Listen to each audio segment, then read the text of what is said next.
Bonjour à tous, j'espère que vous allez excellemment bien. Et aujourd'hui, on va parler des audiences de la semaine dernière, le top et flop audience de la semaine du 9 novembre, donc entre le 9 et le 15. On va donc voir les top et flop, le baromètre Access et puis le bilan global. Je voulais juste indiquer, bon, on va pas faire le bilan des chaînes info, mais ça je dis comme habituellement parce que les chaînes info c'est des paquebots et que c'est pas très intéressant à regarder. Au final, il y a peu de variations. C'est surtout que je voulais indiquer que j'ai pas pu répondre aux commentaires qu'on m'a marqués la semaine dernière. Il semblerait que des gens m'aient marqué. Je sais que j'ai eu 2 commentaires. Mais je n'ai pas pu y répondre tout simplement parce que ça avait disparu sur YouTube. Donc je ne sais pas trop ce qui s'est passé. C'est-à-dire j'ai eu la notification comme que j'avais des nouveaux commentaires sur ma vidéo. Et ensuite quand je cliquais, il n'y a rien qui s'affichait. Et derrière sur la vidéo, vous pouvez voir, il n'y a aucun commentaire. Donc je ne sais pas trop ce qui s'est passé, mais il y a eu un magnifique bug. Donc je m'excuse si j'ai pas pu répondre à vos commentaires, mais j'ai même pas pu les lire en fait. Donc ça a été un gros problème. On passe tout de suite au top et flop du côté des tops. Mardi, France 3, Le Voyageur, avec Eric Cantona notamment, et 6 251 000 téléspectateurs, 24,5% de part de marché. Les mardis, c'est toujours une journée assez forte pour France 3, Capitaine Marlowe, mais le score est quand même très intéressant parce que c'est très proche de ce que peut faire Capitaine Marlowe. Pourtant, en face, il y avait De Gaulle, il y avait également la France, un incroyable talent, donc quand même des programmes qui sont forts en termes d'audience. Et ça a plutôt très très bien marché, donc il faut féliciter France 3, encore avec un programme français, de tenter des choses quand même sur des formats qui peut-être pendant très longtemps ont été délaissés. Fin des années 2000, début des années 2010, un format qui était un peu délaissé, la fiction française, un peu à la Louis la Brocante et autres, pour schématiser, et la vraie fiction française de France 3, on va dire. Et ils ont relancé, ça marche plutôt bien. De toute façon, France 3 fait plutôt des audiences intéressantes par rapport à une période. Une période, ils n'arrivaient même pas à atteindre les 7% de part de marché. Là, c'est quand même un peu mieux. Du côté de TF1, jeudi, le grand retour de Balthazar, la série avec Thomas Sisley et Hélène de Fougerolles, qui a fait numéro 1 au niveau des audiences, surtout un très très gros score. De toute manière, en résumé, pour tout vous dire, du côté de la télévision, cette semaine, je vais pas dire grand chose, je pense que la vidéo va être assez courte. Ce que je peux juste indiquer, c'est que ça a très très bien marché à la télévision française. Il y a beaucoup de gens qui ont regardé la télé, parce que même les flops, il y a des flops qui sont quand même très hauts en audience. J'ai dû me creuser la tête pour trouver 4 flops. Et là, du côté des tops, les tops sont très très hauts en audience. Et du côté de Balthazar, donc 7 374 000 téléspectateurs, 30% de part de marché, c'est mieux qu'Alice Nevers. De toute manière, c'est un très très gros score. C'est une série qui est plutôt appréciée. Alors il y avait peu de commentaires, mais bon, j'ai pas trop regardé. Après, en plus, il y avait eu un gros cliffhanger de ce que j'ai compris. La saison dernière, c'est une série que j'ai jamais regardée, mais ça a l'air plutôt de bien marcher. Puis, bon, Thomas Sisley, autant on peut critiquer sa capacité à prendre les sketchs des autres, autant on peut pas négliger le fait que c'est quand même pas un mauvais comédien. Hélène de Fougerolles aussi, donc ça fait un beau duo pour une fiction française. Vendredi, C8, Bonne Nuit Blanche, 913 000 téléspectateurs, 3,9% de part de marché, top 5. C'est bien pour C8. Non, c'est ça que je suis quand même le premier à critiquer cette chaîne de télévision, surtout ces dernières semaines. Mais c'est vrai que C8, entre Hanouna qui fait pas des scores exceptionnels, il y a quand même William Lémergie, mais William Lémergie c'est le midi, enfin quasiment à 13h, et comparé aux journaux de 13h, c'est des scores, il fait que dalle. Et puis les téléfilms qui marchaient pas top, les prime time qui étaient également en grande difficulté. Le début de saison de C8 a été très difficile, et là, un programme qui était déjà diffusé, avait déjà été diffusé sur Canal+, Bonne Nuit Blanche, je crois me rappeler, qui avait déjà fait un très très beau score sur Canal+. Là encore, 913 000 téléspectateurs, un vendredi soir, quand vous avez Koh-Lanta en face, que vous aviez NCIS, Faustine Bollard également sur France 3. C'est quand même un très très beau score. Ça a fini 5e au niveau des audiences, ce qui est très intéressant pour C8.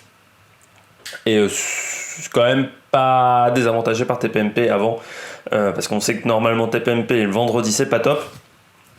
Mais la semaine dernière, TPMP s'en est plutôt bien sorti le vendredi, enfin mieux que d'habitude. Donc voilà, bon programme de Blanche Gardin. Je sais même pas si ça n'avait pas été déjà diffusé par C8.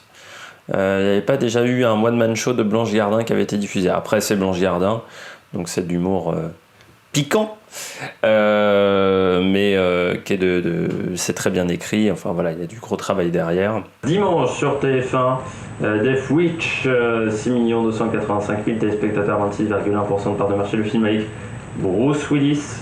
Que dire, bah, c'est rare quand même que TF1 fasse des scores aussi importants avec les films le dimanche soir. Il y a quand même eu même Star Wars n'avait pas fait un très gros score. Alors, bah, je suis absolument pas fan de science-fiction, donc il semblerait que les derniers Star Wars ça soit de la merde, mais moi de toute manière, même le premier Star Wars, j'ai absolument je suis l'un des rares à pas apprécier Star Wars, mais j'apprécie pas la science-fiction en général, donc je n'arrive pas à accrocher. Donc ouais, Death Witch, c'est un très gros score. Ils ont explosé France 2, qui était avec Casino Royale et encore un James Bond.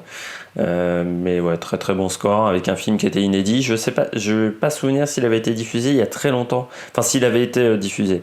S'il était passé au cinéma il y a très longtemps, mais je crois pas me rappeler. Et est-ce qu'il avait fait un gros score? J'ai pas souvenir.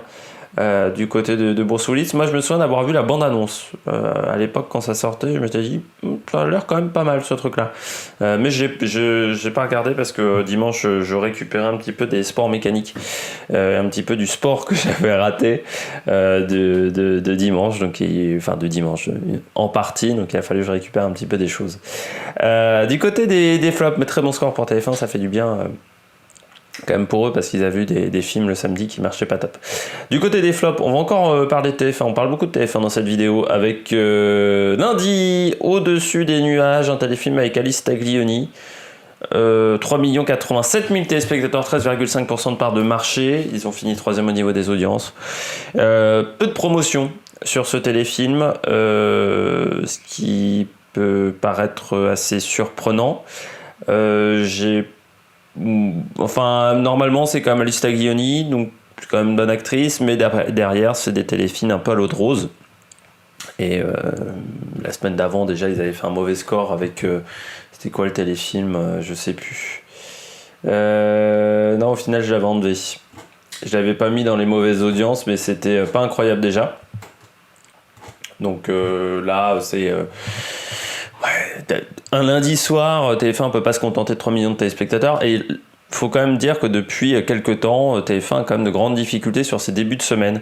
C'est-à-dire jusqu'au jeudi, où ils ont leur fiction française, que ça soit Alice Nevers, que ça soit donc là Balthazar, ou même d'autres séries qui marchent plutôt pas trop mal. Mais jusqu'au jeudi, c'est compliqué depuis le début de saison. Les mardis, ils se prennent tout le temps des tôles. Good Doctor n'a pas fait un grand carton, par exemple. Grey's Anatomy, j'en parle même pas. The Resident n'a pas fait non plus des grands scores. Donc c'est un peu compliqué les débuts de semaine de TF1. Il va falloir vraiment qu'ils travaillent là-dessus. Trouver peut-être des séries, sur les marques du lundi, qui étaient donc les séries, on va dire... pour la famille, que ça soit Camping Paradis, Joséphine Ange Gardien, c'est quand même des séries qui ont vieilli, et aujourd'hui il faudra arrêter avec ces séries-là. Mais derrière, les téléfilms, ça n'arrive pas à fonctionner. Des marques un peu plus récentes comme Clem, par rapport à Joséphine Ange Gardien, c'est un peu plus récent, ça fait pas non plus des cartons d'audience. Donc ils se cherchent sur cette journée-là. Est-ce qu'il faudrait pas mettre une émission, un talk show, trouver un jeu, je sais pas, le lundi pour tenter de la contre-programmation. En plus, ils n'ont pas de chance, c'est qu'en face, M6 est très fort avec L'amour est dans le pré, mais France 2 surtout est très très fort depuis le début de saison au niveau de leur téléfilm. Je suis tout blanc, je m'aperçois sur le retour caméra, c'est un petit peu dégueulasse, mais les conditions de lumière ne sont pas idéales aujourd'hui. Pour TF1, c'est vraiment triste de voir qu'ils n'arrivent pas à se renouveler sur ces programmes-là familiaux où ils n'arrivent pas à trouver des solutions, à réunir un petit peu toute la famille derrière la télévision comme ils arrivaient à le faire dans les années 2000. Dans les années 90 aussi. Bon, la télé a un peu changé, il y a un peu plus de chaînes, mais je pense qu'on est toujours en capacité de le faire, de réunir la famille, ou avec France 3, avec Le Voyageur ou avec Capitaine Marlowe. Donc on peut encore le faire, mais il faut trouver des programmes intelligemment faits, et là il semblerait que c'était pas vraiment le cas. Mardi, TF1 manifeste, 2 885 000 téléspectateurs, 10,9% de part de marché, c'est ce qu'on appelle une tôle. Numéro 3 au niveau des audiences, et aux audiences qui étaient pas mal diluées mardi entre les différents programmes. Je rappelle que quand je parle de série, c'est toujours le premier épisode.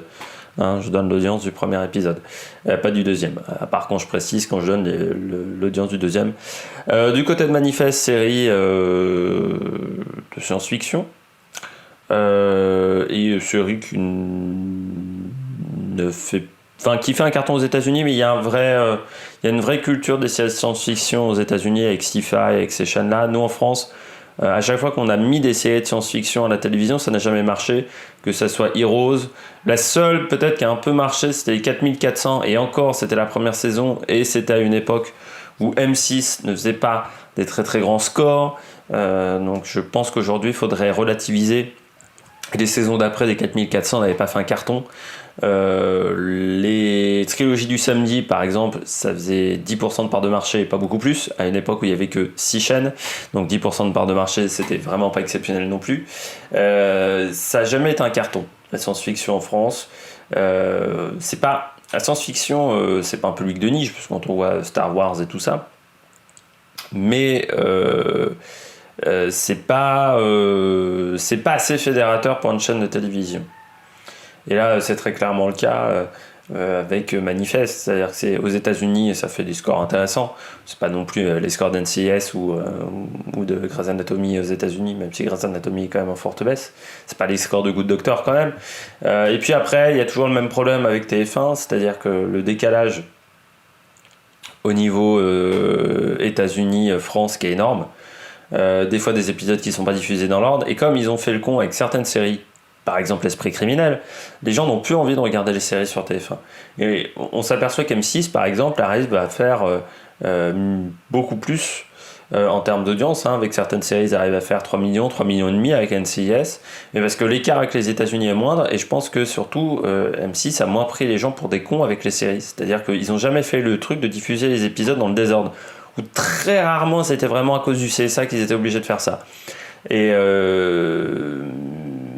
Et puis aujourd'hui, je pense que les séries américaines ça marche moins. Quand on voit The Rookie le dimanche soir, quand on voit certaines séries, les séries américaines qui étaient capables de faire 25% de part de marché, 30% de part de marché avec les experts dans les années 2000, c'est plus du tout le cas aujourd'hui. Il n'y a plus de séries américaines qui font 30% de part de marché. Quand elles arrivent déjà à atteindre les 20, c'est déjà pas mal. Pour plusieurs raisons. Le décalage France-États-Unis qui est énorme, le décalage France-Belgique ou Suisse qui est également énorme. En Belgique ou en Suisse, les séries sont diffusées avant. Et puis le streaming qui fait beaucoup de mal. Et puis les services de VOD. Là, je parlais du streaming illégal qui fait beaucoup de mal. Mais même les services de VOD, que ça soit Netflix, que ça soit, vous en avez d'autres. OCS également qui a quand même un service qui marche pas trop mal, tout ça fait que derrière c'est compliqué pour les séries américaines quand elles sont diffusées sur des grandes chaînes, et c'est vrai que TF1 se prend à chaque fois des tôles, et encore plus avec une série qui n'est pas forcément mainstream comme Manifeste. Derrière ça fait quand même mal. Et puis j'ai pas regardé l'évolution entre l'épisode 1, l'épisode 2, l'épisode 3, je m'en excuse, mais je pense que c'était en baisse au fur et à mesure, donc le dernier épisode a dû faire un très mauvais score. Mercredi, football, France-Finlande, numéro 1 des audiences certes, mais simplement 4 528 000 téléspectateurs, 19% de part de marché. Premièrement, c'était un mercredi c'était le 11 novembre, il y avait quand même potentiellement du monde derrière la télévision, mais le 11 novembre, parce que le 11 novembre est un jour férié, c'est quand même pas le jour férié où tu pars en week-end, le 11 novembre c'est quand même le dernier jour férié de l'année avant Noël et le jour de l'an. Donc c'est pas forcément le jour le plus attendu, on va dire. Après, France-Finlande, c'est quand même pas l'affiche de l'année.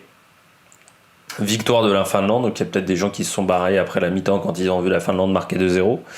Et qui se sont dit, bon, là, la France prépare le match face au Portugal. Match face au Portugal qui a fait un très gros score. Je t'ai pas noté, ça fait 7 328 000, je crois, me rappeler de tête. Samedi soir. Mais du côté de France-Finlande, très mauvais score. Enfin, très mauvais score. Mauvais score pour M6, qui a pas de chance que souvent il tombe sur les mauvais matchs. M6, malgré tout, je pense que des gens n'apprécient pas Robert Pires et le consultant qui vient de chez RTL, je sais plus c'est quoi son nom. Ou soit ils pensent encore que c'est Denis Balbir qui commente les matchs, parce que c'est vrai qu'M6 fait toujours moins en audience quand il diffuse les matchs de l'équipe de France que TF1, et même en Ligue des Nations, les autres matchs, les autres équipes, on va dire, le groupe TF1 fait toujours plus que M6, donc c'est assez surprenant, je trouve. Alors c'est peut-être parce que les consultants ne sont pas appréciés, que Robert Pires n'est pas apprécié dans son travail de consultant. Après, pour tout vous dire, j'ai regardé aucun match commenté par M6 depuis tellement longtemps, depuis l'époque de Denis Balbir. Donc j'ai pas regardé, je suis pas retourné sur M6 depuis qu'il y a Robert Pires. Autant vous dire que la Ligue des Nations, c'est pas la compétition qui me botte le plus. Donc c'est compliqué à dire. Mais quand même, c'est pas top pour M6 et je pense qu'il doit y avoir certes les matchs, mais il y a aussi le travail de consultant derrière. Je termine avec les flops avec jeudi M6, 9-1-1 Lone Star, 7,5% de part de marché, 1 876 000 téléspectateurs, top 4 au niveau des audiences. Ça fait beaucoup moins que 9-1-1. En même temps, ça peut se comprendre. Alors déjà, 9-1-1, c'est quand même la série qui commence chaque année, une année par un tsunami, un tremblement de terre, un attentat à la bombe, enfin ils ont tout fait. Alors 9-1 Lone Star, pour avoir vu les 3-4 premiers épisodes un peu avant, c'est dur, hein. Oh là là, c'est LGBT+, totalement. Super pour les minorités, alors tu sens que ça a vraiment été rajouté pour faire plaisir, je sais pas, c'est diffusé par la Fox, je crois. C'est pour démontrer que la Fox aime les minorités, parce que on est vraiment sur de la caricature, quoi. C'est un peu trop au bout d'un moment. Ça fait un peu kitsch, quoi. Du côté de 9-1-1, je pense que c'est pour ça que c'est une série qui n'est pas vraiment très appréciée. On passe au baromètre Access pour cette fin de vidéo. Eh bien, baromètre Access, n'oubliez pas les paroles, qui a explosé la concurrence. Mais quand je dis exploser, c'est même fracasser la concurrence avec Nagui. 4,3 millions en début de semaine, et puis jeudi quasiment 5 millions de téléspectateurs, vendredi 4,9 millions, donc vraiment une semaine où la concurrence ne tient absolument pas. La concurrence avec Demain nous appartient, qui a fini toujours deuxième des audiences, parfois même 3 derrière le 19-20 de France 3. Un peu compliqué pour Demain nous appartient en ce moment, malgré le fait qu'il y ait une locomotive avant, normalement, qui enfin le spin-off, je sais plus le nom, j'ai encore oublié le nom. Je t'avais marqué, je crois, le spin-off. Ici tout commence, voilà. C'était tellement, je trouve ça mal joué, ce truc-là, c'est infernal. Mais ça a pas fait, il n'y a pas eu un effet locomotive au final. Je dirais que même c'est peut-être même l'effet inverse qui se passe. Donc c'est un peu dommageable. Quotidien, toujours au-dessus des 2 millions, sauf le vendredi, mais vendredi je crois qu'ils étaient à 1,9 million. L'effet Aya Nakamura. Mais quotidien, voilà, au-dessus des 2 millions. Ma grande passion d'Aya Nakamura, c'est qu'en plus, je supporte pas cette personne. Ensuite, je trouve déjà que elle fait de la merde, mais en plus, elle a un boulard qui est assez phénoménal quand même, cette personne. De préférer faire une fête plutôt que faire la promo de son album, c'est quand même fantastique. C'est à vous a fait 1,6 million, et je comprends, a fait 1,6 million pendant toute la semaine, très bon score, mais je comprends même pas que Quotidien invite ce genre de personnes, et je trouve que Quotidien, au niveau des invités cette année, c'est quand même pas exceptionnel.